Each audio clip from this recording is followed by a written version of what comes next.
இன்னைக்கு என்ன ஹைலைட் பார்க்கலாமா? இங்கே வந்து கங்கா வந்து காவேரி என்ன பண்றாங்கன்ட்டு பார்க்க வர டைம்ல வந்து, இங்க வந்து இங்கிட்டுக்கும், அங்கிட்டுக்குமா யாரு நடந்துன்னுருக்கிறாங்கன்னு பார்த்தா ராகினிங்க. அந்த இடத்துல வந்து ராகினிய வந்து கேட்பாங்க கங்கா, "என்ன குட்டி போட்ட பூனை மாரி திரிஞ்சுன்னுருக்குற, தூங்க மாட்டியான்னும்போது, சரி நான் தான் வேவு பார்க்கறதுக்கு திரிஞ்சுன்னு இருக்கிறேன். நீங்க யார வேவு பார்க்கறதுக்கு இப்ப வந்திருக்கிறீங்கன்னும்போது, "இத பாரு ஒழுங்கா பேசு. இது என் தங்கச்சி வீடு. நான் பார்க்க வந்துக்கிறேன்." பாவம்ல காவேரி.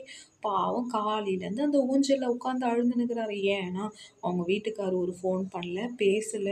எனக்கே கஷ்டமா இருக்கு. நானே விஜய் வருவாரா, வரமாட்டாரான்னு ஆவலோட வெயிட் பண்ணின்னு இருக்கிற மாதிரி. ஏன் இப்படி மத்தவங்களோட வயித்தெரிச்சலெல்லாம் நீ கொட்டிக்கிற? ஒரு பொண்ணு அழுவுது இதெல்லாம் உனக்கு ஒரு சந்தோஷமா? ஓஹோ! பேஷ் பேஷ். அப்ப என் அக்கா தங்கச்சியெல்லாம் ரவுண்டு கட்டி அடிச்சீங்களா? அப்ப நான் பொண்ணு உங்க கண்ணுக்கு தெரியலையான்ட்டு ராகினி வந்து வேற லெவல்ல வந்து பட்டைய தீட்டுறாங்க. பார்க்கலாம் அக்கா தங்கச்சியோட பாசத்த வந்து நம்ம ராகினி வந்து